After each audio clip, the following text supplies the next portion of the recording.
আহ, প্রথমে আপনাদের সবাইকে ধন্যবাদ যে মোটামুটি আধা ঘন্টা লেটে আমরা এই কনফারেন্সটা শুরু করতে পারছি। প্রেস কনফারেন্স আমরা দেখেছি যে গোটা জেলাতে একটা উদ্ভূত পরিস্থিতি দাঁড়িয়েছে। এসআইআরকে কেন্দ্র করে হচ্ছে মানুষকে অযথা হয়রানির নাম করে যা হওয়ার কথা না সেগুলো হচ্ছে। আমরা কিছুটা তথ্য জোগাড় করতে পারছি যে এই যে হিয়ারিংয়ের নাম করে হচ্ছে যে মানুষকে এক একটা বুথে 400, 500, 250, 300 এইরকম লোককে হচ্ছে হিয়ারিং করা হচ্ছে এবং তারা হন্য হয়ে ঘুরে বেড়াচ্ছে যে কালকে হিয়ারিংয়ে আমাকে কি কি জিনিস নিয়ে যেতে হবে। কেউ জানে না যে আমার কেন ডেকেছে, কি কারণে ডেকেছে। এখন সবাই হচ্ছে যে হাতড়ে বেড়াচ্ছে যে আমি কি নিয়ে যাব। আমাদের জিজ্ঞাসাবাদ করে আমরা বলেছি তোমার কাছে যা তোমার প্রমাণপত্র আছে সেটাই নিয়ে যাবে। তোমার বাবার আধার কার্ড নিয়ে যাও, ভোটের ফটো নিয়ে যাও, তোমার ফটো নিয়ে যাও, তোমার আধার কার্ড নিয়ে যাও, তোমার স্কুলের সার্টিফিকেট থাকলে এগুলো নিয়ে যাও, যেটা চাইবে সেটা দেবে। মানুষের মধ্যে একটা আতঙ্ক তৈরি হয়েছে এই পরিস্থিতির উপরে দাঁড়িয়ে, এবং গোটা পশ্চিম বাংলায় হচ্ছে যে এই পরিস্থিতি বিরাজ করছে। এই ঘটনাকে কেন্দ্র করে আমাদের জেলাতেও দুর্ঘটনা ঘটে গেল। আমরা দুঃখিত যে চাকুলিয়াতে সাধারণ মানুষ ক্ষিপ্ত হয়ে কতবার যাবে। এসআইআর এর মূল প্রথম দিকটা যে কথাগুলো ছিল ভালো ছিল। আমরা তো এসআইআর এর নাম করে হচ্ছে 2002-এর যে লিঙ্ক দিতে হবে তার বিরোধিতা করেছিলাম। তা সত্ত্বেও আমরা আমাদের ভারতের কমিউনিস্ট পার্টি মার্ক্সবাদী আমরা বলেছিলাম যে এটার দরকার নেই। এটা কন্টিনিউয়াস একটা প্রসেস। ভোটার লিস্টটা স্বচ্ছ হোক, যারা হচ্ছে মৃত তাদের নাম বাদ যাক, যারা হচ্ছে শিফটিং তাদের নাম বাদ যাক, যারা এখানে কোনো ট্রেস পাওয়া যাচ্ছে না তাদের নাম বাদ যাক। আমরা একমত ছিলাম। আমরা বলেছিলাম 2002 সালের হচ্ছে যে লিঙ্কের কোনো প্রয়োজন নেই।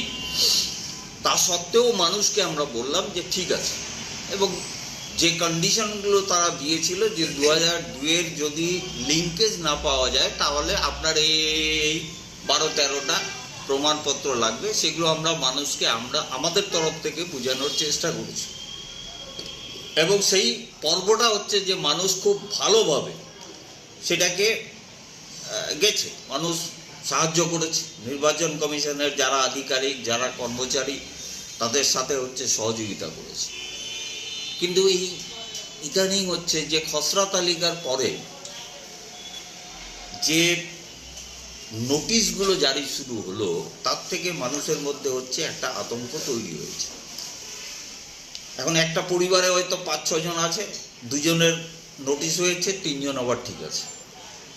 এখন লজিকটা কি আছে আমরা বুঝতে পারছি না।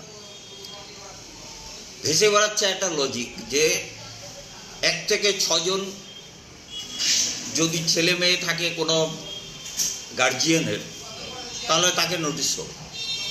এখন এইরকম অজস্র ফ্যামিলি আছে। আমি ব্যক্তিগতভাবে আমার কথা বলতে পারি যে আমার পরিবারও হচ্ছে যে 6 জন বোন, 2 ভাই, 8 জন আছে। হ্যাঁ, এরকম অজস্র আছে, অজস্র পরিবার এরকম আছে। 1, 2 নম্বর হচ্ছে নামের সাথে।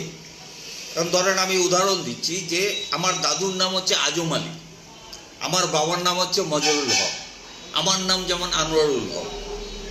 আমার বোনগুলোর নাম যদি বলেন, দিদির নাম হচ্ছে মাজরা খাতুন, আবার মেজ বোনের নাম হচ্ছে ফিরোজা বেগম।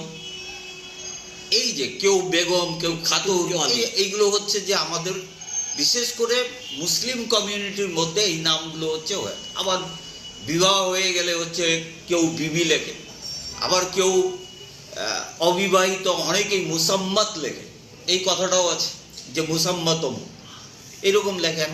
এইগুলো হচ্ছে যে তারা খুঁজে খুঁজে খুঁজে খুঁজে মানুষকে হয়রানি করার জন্য এই চেষ্টাটা করছে। অজস্র মানুষের ভিড় হচ্ছে, মানুষ আতঙ্কিত, এবং কোনো কারণ দেখানো হয়নি যে কেন আপনাকে ডাকা হয়েছে।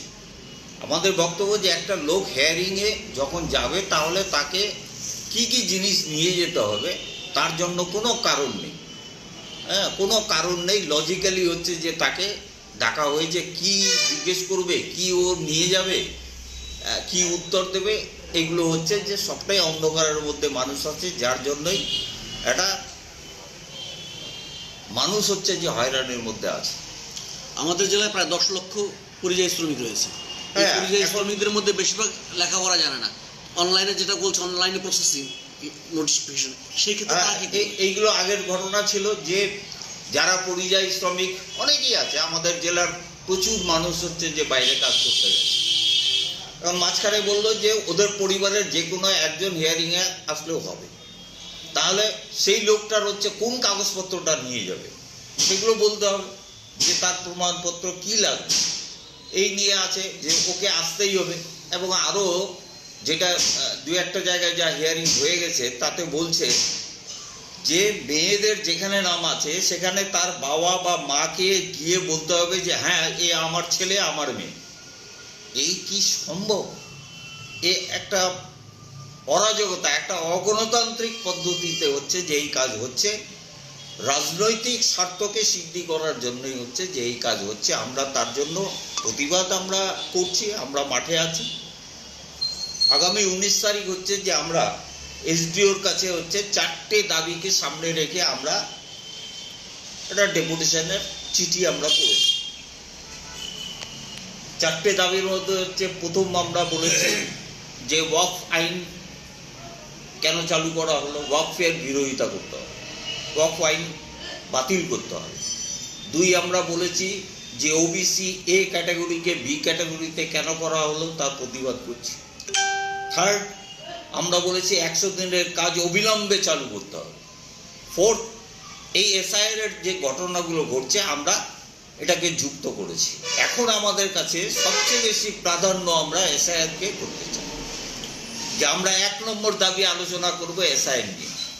2 নম্বর আমরা 100 দিনের কাজ, 3 নম্বরে হচ্ছে যে আমাদের ওয়াকফ আইন, তারপরে হচ্ছে ওবিসির আইন, এই সমস্ত বিষয়গুলো নিয়ে 19 তারিখে আমরা ইসলামপুর মহকুমার শাসকের কাছে একটা ডেপুটেশন জেলাগতভাবে দেওয়ার জন্য চেষ্টা আমরা চিঠি করেছি।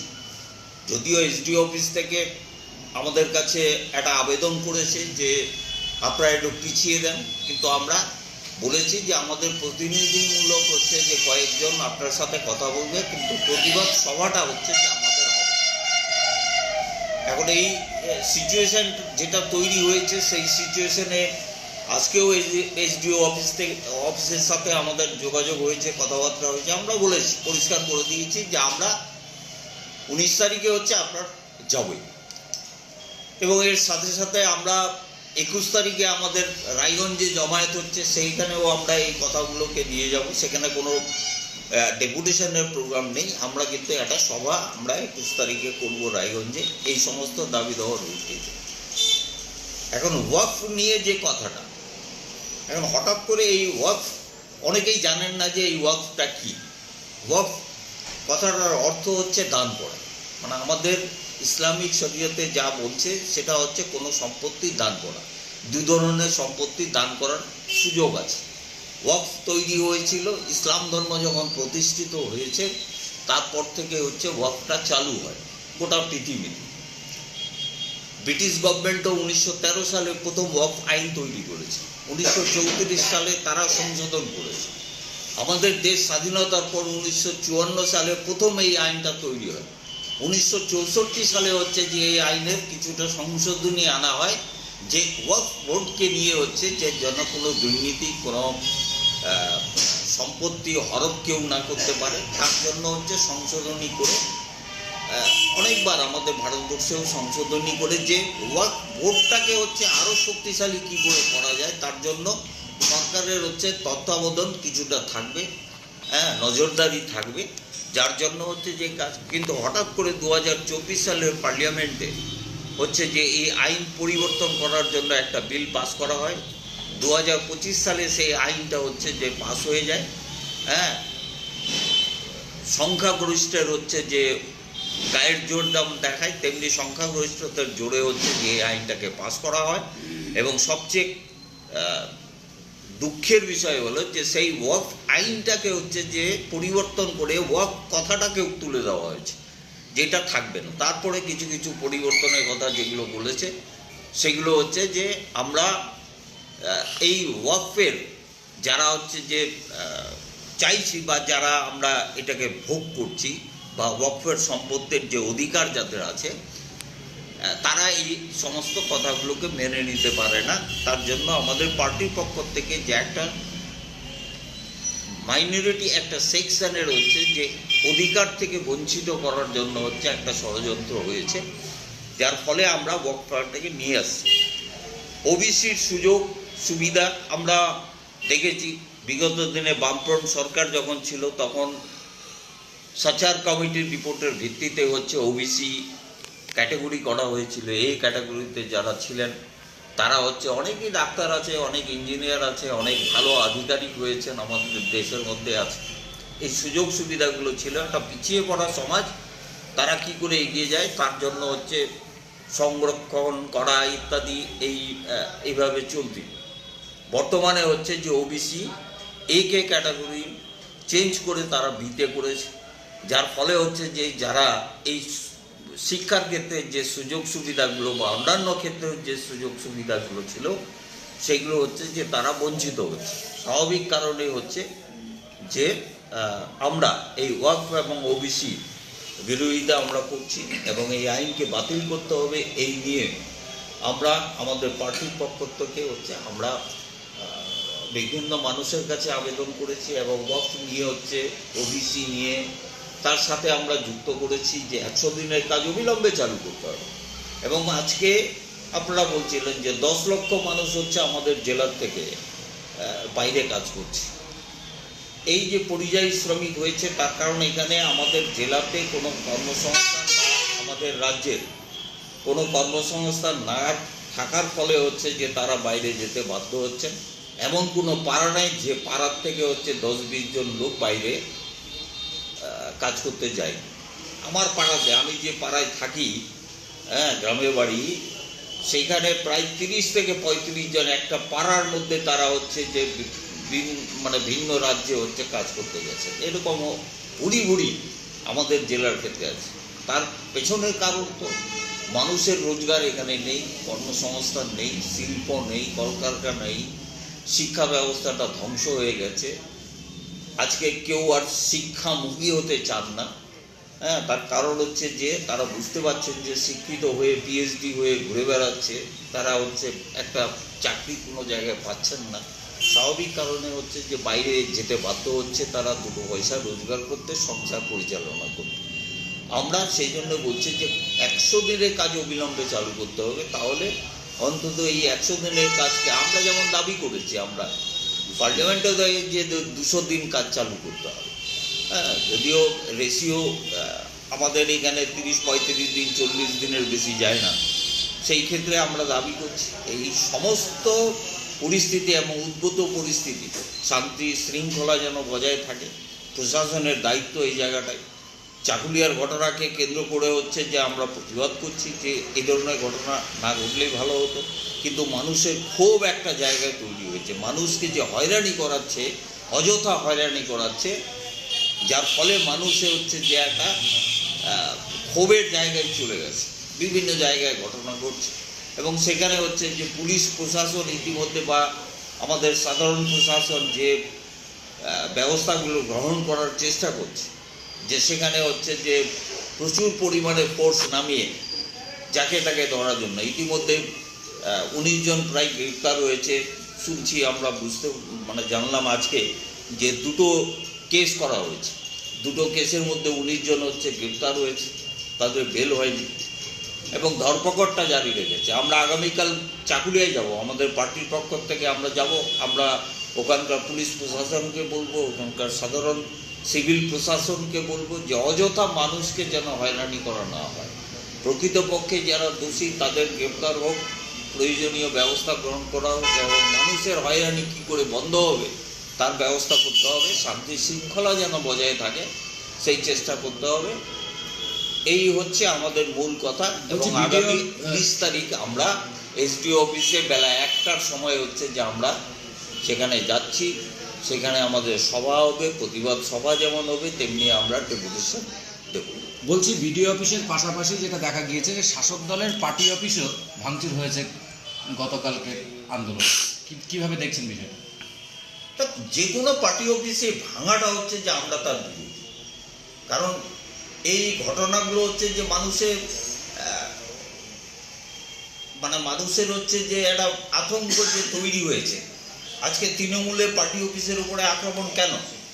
তার পেছনে তো কারণ আছে যে সেই দায়িত্ব পালন করতে পারছে না। মানুষ রাগান্বিত হয়ে হচ্ছে যে এটা করেছে, আমরা কিন্তু এর বিরোধী। কারণ এটা টিএমসি একটা কালচার তৈরি করেছিল। আমাদের গোটা পশ্চিমবাংলায় হচ্ছে যে প্রচুর পার্টি অফিস একই দিনে হচ্ছে যে আমাদের কয়েক হাজার পার্টি অফিস তারা ভেঙেছিল, পুড়িয়েছিল। হ্যাঁ, এটা আমরা এর বিরোধিতা করছি যে কোনো পার্টি অফিসের উপরে আক্রমণ করাটা হচ্ছে যে অগণতান্ত্রিক এবং না করা। আমরা এর বিরোধী। বলছি একটি তথ্য মারফত জানা যাচ্ছে যে গোটা রাজ্যে মুর্শিদাবাদ, মালদা এবং তারপরেই উত্তর দিনাজপুর জেলাতে সবথেকে বেশি এই লজিক্যাল ডিসক্রিপেন্সির যে হিয়ারিং যে নোটিশ সেটা দেওয়া হয়েছে উত্তর দিনাজপুর জেলায়। 3য় নম্বরে রয়েছে উত্তর দিনাজপুর। এই 3 জেলাতেই এই সবথেকে বেশি হওয়ার কারণটা কি দেখছেন? কারণ খুব পরিষ্কার। এই 3টি জেলায় হচ্ছে যে সংখ্যা লঘু মানুষ, মাইনরিটি সেকশন, মুসলিম সম্প্রদায়ের মানুষ হচ্ছে যে এইখানে সংখ্যাগুরু। যার ফলে হচ্ছে যে এখানকার মানুষকে টার্গেট করে কোন পাড়াতে হচ্ছে মুসলমানের সংখ্যা বেশি আছে সেখানে টার্গেট করে আদিবাসী কোন জায়গায় আছে, তফসিলি জাতির মানুষ কোন জায়গাটা আছে, এইরকম বাছাই করে হচ্ছে যে নিরীহ গরিব মানুষ যারা, তাদের উপরে হচ্ছে যে এই খাড়াটা নামিয়ে আনার চেষ্টাটা হয়েছে। যার ফলে আপনারা দেখবেন, আমরা সার্ভে করছি, আমরাও দেখছি যে প্রত্যেকটি এলাকায় আমরা দেখছি যে যেখানে হচ্ছে যে সংখ্যালঘুদের বসবাস বেশি সেখানে হচ্ছে যে সবচেয়ে বেশি বাদ দেওয়ার চেষ্টাটা হচ্ছে। আমি তো শুনে অবাক হয়ে গেলাম। গত পরশুদিন পর্যন্ত আমি শুনেছিলাম চোপড়া ব্লকে 71,000 মানুষকে ডাকা হয়েছে। গতকাল সন্ধ্যা পর্যন্ত খবর পেয়ে 1,05,000 দাঁড়িয়েছে। 1,05,000 হচ্ছে যে সেখানে হচ্ছে হিয়ারিং এর নোটিশ ইতিমধ্যে শুরু হয়েছে। তো মারাত্মক ব্যাপার, 1 লক্ষ মানুষকে হচ্ছে হিয়ারিং করা। এবং এই 1 লক্ষ মানুষের গ্রাউন্ড কি? আমি আমার পরিবারের, আজকে আপনি গ্রামে আমি কাল থেকে আসি, সেখানে আমার পরিবারের 3 জন কাকাতো ভাই বোন যারা আছে তাদের 5 জন আছে, 2 জনের নামে হিয়ারিং হয়েছে, 3 জনের নামে। বাদ তো একটাই। তো 3 জন কেন খেয়ে গেল? 2 জনের নামে তুমি হিয়ারিং করছো কেন? কোনো লজিক্যালি কোনো কিছু বোঝা যাচ্ছে না যে কেন। আমি আজকেই সকালবেলা আমার কাকার পরিবারে গেলাম, বলছে যে আমরা 4 ভাই, 4 ভাইয়ের মধ্যে 2 ভাইয়ের নাম ঠিক আছে, 2 ভাইকে নোটিশ করেছে। কি বলবো না, কিছু করার আছে? এবং বলছে কোন কাগজপত্র নিয়ে যাবো। আমি বললাম যা আছে তাই নিয়ে যাবো। এবং কি হবে মানুষ বলবে, কেন ডেকেছে তাদের কাছে লজিকটা আমরা জানবো। বলছি ওয়াক অফ আইন নিয়ে আপনি কথা বললেন। বিষয়টা হলো যে অনেক জায়গা থেকে অভিযোগ আছে যে ওয়াকফের জমি, আপনি বললেন যে দানের জমি, অনেক জায়গাতেই শোনা যায় যে দানের জমি, এই ওয়াকফের জমিও অনেক জায়গায় কেনা বেচা হয়েছে, এরকম একটা অভিযোগ কিন্তু সামনে আসে। তো এই বিষয়টাকে কিভাবে দেখছেন আপনারা? আছে তো, ভারতবর্ষে ওয়াকফের সম্পত্তি বিক্রি হয়েছে। আমাদের পশ্চিম বাংলায় হচ্ছে যে শাসক দলের লোকেরা দখল করে আছে। একাধিক জায়গায় হচ্ছে যে এই সম্পদগুলো জেহাদ হয়েছে। আমাদের বামফ্রন্ট সরকার থাকাকালীন আমাদের যে প্রায় আমাদের এখানে 9 লক্ষ একর হচ্ছে যে আমাদের পশ্চিম বাংলায় সম্পদ আছে, জমি আছে বিশেষ করে। গোটা ভারতবর্ষের আমরা পরিসংখ্যান দিয়ে কথা বলবো, 19 তারিখে আমরা কথা বলবো।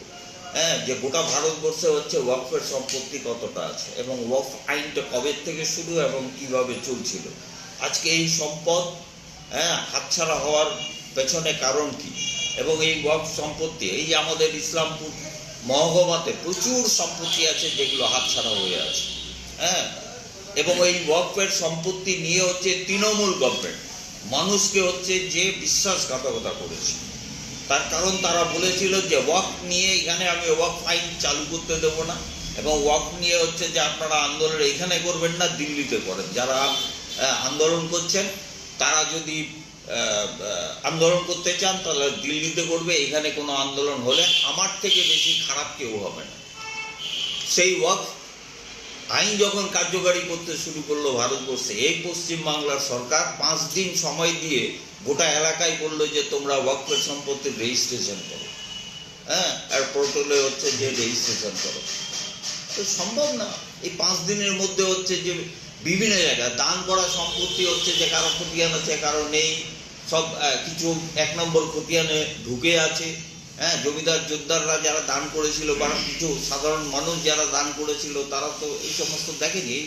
এ তো শুরু হয়েছিল অনেক আগে, জুন জুলাই মাস থেকে শুরু হয়েছিল, যেটা গোপন রেখেছিল এই তৃণমূল গভর্নমেন্ট হচ্ছে যে গোপন রেখেছিল, এবং বিশেষ করে সংখ্যালঘু মানুষকে হচ্ছে যে তাদের সাথে বিশ্বাসঘাতকতা করেছে, যে জুন জুলাই মাস থেকে যে কাজ করার কথা ছিল তারা করলেন না।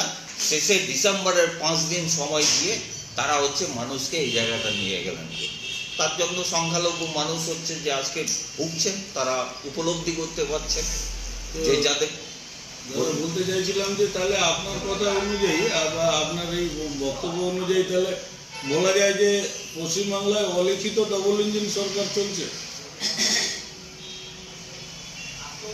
নির্বাচিত একটা সরকার আছে, কিন্তু এই সরকার হচ্ছে গণতন্ত্রকে বিশ্বাস করে না। তার কারণ তার ভুরি ভুরি উদাহরণ আমরা দিতে পারি। একটা গণতান্ত্রিক সরকারে হচ্ছে যে বিরোধী দলের একটা ভূমিকা থাকবে, সেখানে এই পশ্চিমবাংলায় হচ্ছে যে বিভিন্ন গণতান্ত্রিক প্রক্রিয়াগুলোকে ধ্বংস করা হয়েছে। আপনারা জানেন পঞ্চায়েত নির্বাচনে হচ্ছে যে নমিনেশন দিতে দেয়নি, পঞ্চায়েত নির্বাচনে নমিনেশনকে কেন্দ্র করে খুন হয়েছে আমাদের এই মহকুমাতে, চোপড়াতে, এবং কোনো লোককে দাঁড়াতে দিল। আমরা ভোট দিতে পারি, আমি নিজেও গিয়ে দাঁড়িয়ে আছি, গোটা বুথ হচ্ছে যে দখল হয়ে বসে আছে।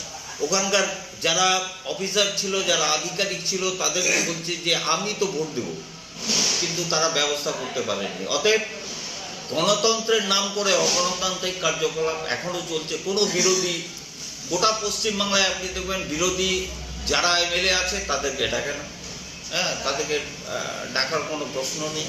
কোনো উন্নয়নমূলক কাজের ক্ষেত্রে সরকারিভাবে মিটিংগুলোতে হচ্ছে যে বিরোধী যে ভূমিকা থাকার কথা সেই জায়গাটা তারা হচ্ছে ধ্বংস করে দিয়েছে। স্বাভাবিক কারণ হচ্ছে কি বলবো, এই গভর্নমেন্ট একটা মানে স্বৈরাচারী, আমরা বলতে পারি যে স্বৈরাচারী মনোভাব নিয়ে হচ্ছে যে পশ্চিমবাংলায় একটা সরকার চলছে। মানে কেননা আজকে শুধু মুর্শিদাবাদের বেলডাঙ্গার ঘটনা নয়, এর আগেও আমরা দেখছি যে অনেক পরিযায়ী শ্রমিক বাইরে মানে খুন হয়েছে, এবং তারপরেও অনেক জায়গায় বাংলা কথা বলায় তাকে মেরে দেওয়া হয়েছে বা বিভিন্ন রকম নির্যাতন করা হয়েছে। কিন্তু তার পরিপ্রেক্ষিতে এই সরকারের কোনো ব্লুপ্রিন্ট কোনো কিছু নজরে আসছে না, কোনো অ্যাকশন নজরে আসছে না, কি বলবেন? খুব ভালো প্রশ্ন করেছে, একটাও কোনো ভূমিকা নেই। আমরা এর বিরোধিতা করেছি, আমরা বিভিন্ন মাঠে ঘাটে আমরা মিছিল করেছি যে যারা বাংলায় কথা বললে তাদেরকে হচ্ছে যে হয়রানি করা হচ্ছে, তাদের বিভিন্ন ধরনের হচ্ছে যে তাদের উপরে টর্চারিং করা হয়েছে এবং সেখানে মেরে ফেলা হয়েছে, লাশ ফিরে আসতেছে, প্রতিদিনের ঘটনা ঘটছে। একটা সরকার তার দায়িত্ব থাকার কথা। কেরালা গভর্নমেন্ট আছে, কেরালা গভর্নমেন্ট তো আইন করে বলেছে, এবং ওখানে যদি কারো উপরে অত্যাচার হয় তারা হচ্ছে যে তারা এই পরিযায়ী শ্রমিকের নামটাও পরিবর্তন করে ওরা বলছে যে এরা হচ্ছে আমার গেস্ট লেবার। হ্যাঁ, তারা আজকে এই আইনটা করেছে। যদিও ওখানেও খুন হচ্ছে কিছু, সেখানেও ঘটনা ঘটছে, সেগুলো কেরালা গভর্নমেন্টের সাথে আমরা চেষ্টা করেছি কথা বলে তাদেরকে ফিরিয়ে আনার, কিন্তু অন্যান্য রাজ্যে আপনি এই পরিস্থিতি পাবেন না। পশ্চিমবাংলা সরকারের যে ভূমিকা, এখনো পর্যন্ত কোনো উদ্যোগ আছে যে একটা পরিযায়ী শ্রমিক কেন খুন হচ্ছে, কি কারণে খুন হচ্ছে, এবং তাদের উপরে কেন অত্যাচার হচ্ছে, তাদের উপরে কেন লাঠিচার্জ হচ্ছে, শুধু একটা তো না, ওই কার ফ্রি যে কী রেখেছে সবটা নিয়ে হচ্ছে যে ঘটনা ঘটে যাচ্ছে, কিন্তু একটা কোনো সরকারিভাবে যে স্টেপগুলো নেওয়া দরকার এই সরকার তা নিচ্ছে। দাদা, ওয়াকফ যে ওয়াকফ প্রপার্টি কি তাদেরকে বেহাত হওয়ার একটা আশঙ্কা দেখা দিয়েছে, তার পিছনে কি রাজ্য সরকার এবং কেন্দ্রীয় সরকার দুজনই দায়ী? হ্যাঁ, অবশ্যই দুটো গভর্নমেন্টই। কারণ আপনি দিল্লিতে যান, দিল্লির সরকার হচ্ছে যে আমাদের ওয়াকফের সম্পত্তি হচ্ছে যা আছে তাতে লিজ দিয়েছে, তারা বিক্রি করেছে। আপনি উত্তরপ্রদেশে যান, সেখানকার আপনি তামিলনাড়ুতে যান, তামিলনাড়ু সরকার হচ্ছে যে ওয়াকফের সম্পত্তি হচ্ছে বিক্রি করেছে। দিল্লিতে প্রচুর সম্পত্তি বিক্রি করেছে। আমাদের পশ্চিমবাংলায় আমরা বামফ্রন্ট সরকার এই ৮০,০০০ একর যে জমি আছে আমাদের এখানে, এই ৮০,০০০ একর সম্পত্তির উপরে আমরা যেটুকু করতে পেরেছিলাম তাতে সার্ভে করে আমরা যেটুকু রেকর্ড করতে পেরেছিলাম, এই পশ্চিমবাংলায় তৃণমূল গভর্নমেন্ট আসার পর মাত্র ৩০০ একর জমি হচ্ছে যে তারা ৩০০ একর জমি হচ্ছে যে তারা রেকর্ডভুক্ত করতে পেরেছে, সার্ভে করতে পেরেছে। সার্ভেটাই বন্ধ করে দিচ্ছে, যে প্রচুর সম্পত্তি। এবং শাসক দলের নেতারা এখনো কলকাতার বুকে কেউ হাসপাতাল খুলে আছে, কেউ হচ্ছে যে সেগুলো ফ্ল্যাট তৈরি করে হচ্ছে যে রোজগার করছে। বলছি এই যে বলছেন ওয়াকফের জমি বিক্রি এবং দখল, এই দুটোই অভিযোগ করছেন, তো বলছি এই দখল এবং বিক্রি থেকে এই যে ওয়াকফের জমি উদ্ধার করার কি রাস্তা, কি মনে করছেন, কি রাস্তা হতে পারে? ওয়াকফ আইন যেটা তৈরি হয়েছিল লাস্ট আমাদের দেশে, যে 1995 সালে যে আইন তৈরি হয়েছিল, সেই আইনকে বলবৎ রাখতে হবে, তাহলে এই সম্পত্তি উদ্ধার হবে। এবং যে কোনো ভারতবর্ষের যে কোনো রাজ্য সরকারে, প্রত্যেকটি রাজ্য সরকারের ওয়াকফ বোর্ড তৈরি করার অধিকার আছে, সাংবিধানিক অধিকার আছে। এবং এই ওয়াকফ বোর্ডগুলো তৈরি করে তার ক্রাইটেরিয়া কী হবে সবটাই আমাদের এই আইনের মধ্যে দেওয়া আছে। এই আইন করে যদি আজকে সম্পদ যদি আমরা সার্ভে করতে পারি, আমরা যদি উদ্ধার করতে পারি, তাহলে লাভবান হব। প্রচুর সম্পত্তি আছে যেগুলো হচ্ছে হাতছাড়া হয়ে গেছে। আমাদের দেশের মধ্যে যত সম্পদ আছে, রেল হচ্ছে ১ নম্বরে, ২ নম্বর হচ্ছে আমাদের স্বরাষ্ট্র দল, ৩ নম্বর হচ্ছে এই ওয়াকফের সম্পত্তি। তাহলে সেই ওয়াকফের সম্পত্তির উপরে আজকে নজর পড়েছে বিজেপি গভর্নমেন্টের, যে এই সম্পদগুলো ইতিমধ্যে আদানির কাছে, আম্বানির কাছে, বড় বড় জমিগুলো হচ্ছে যে দিল্লির বুকে, তারা হচ্ছে তামিলনাড়ুতে, তারপরে হচ্ছে যে উত্তরপ্রদেশে, তারা হচ্ছে যে এই জমিগুলো তারা দেওয়ার চেষ্টা করছে। এবং এই আইনটা পরিবর্তন করার পেছনে একমাত্র লক্ষ্য হচ্ছে যে এই বিপুল একটা সম্পদ, এই সম্পদ কি করে গভর্নমেন্টের আওতায় আনা যায়, গভর্নমেন্ট কি করে নিয়ে নেওয়া যায়, এবং সেটা নিয়ে যেন আমরা চড়ে ওড়ে খেতে পারি, তার জন্য ব্যবস্থা করা। বলছি গভর্নমেন্ট নিয়ে যদি মনে করেন যে ইন্ডাস্ট্রিয়ালিস্টদের হাতে দেয় এবং তারপরে যদি ইন্ডাস্ট্রি তৈরি হয়, সেক্ষেত্রে কর্মসংস্থান হওয়ার কি সম্ভাবনা দেখছেন? কেন, গভর্নমেন্টের তো অনেক সম্পত্তি পড়ে আছে, অনেক কারখানা বন্ধ হয়ে আছে, সেগুলো সম্পত্তি নিয়ে করুক না। মানে আপনার এইটা হচ্ছে যে যারা ওয়াকফ করেছে, যারা দান করেছিল, তাদের তো একটা উদ্দেশ্য ছিল যে এই সম্পত্তি আমি দান করছি। কেন দান করছি? যে এই সম্পত্তিকে দান করার উদ্দেশ্য হচ্ছে যে এখানকার হচ্ছে পিছিয়ে পড়া মানুষের শিক্ষা ব্যবস্থা, স্বাস্থ্য ব্যবস্থা, স্কুল, কলেজ ইত্যাদি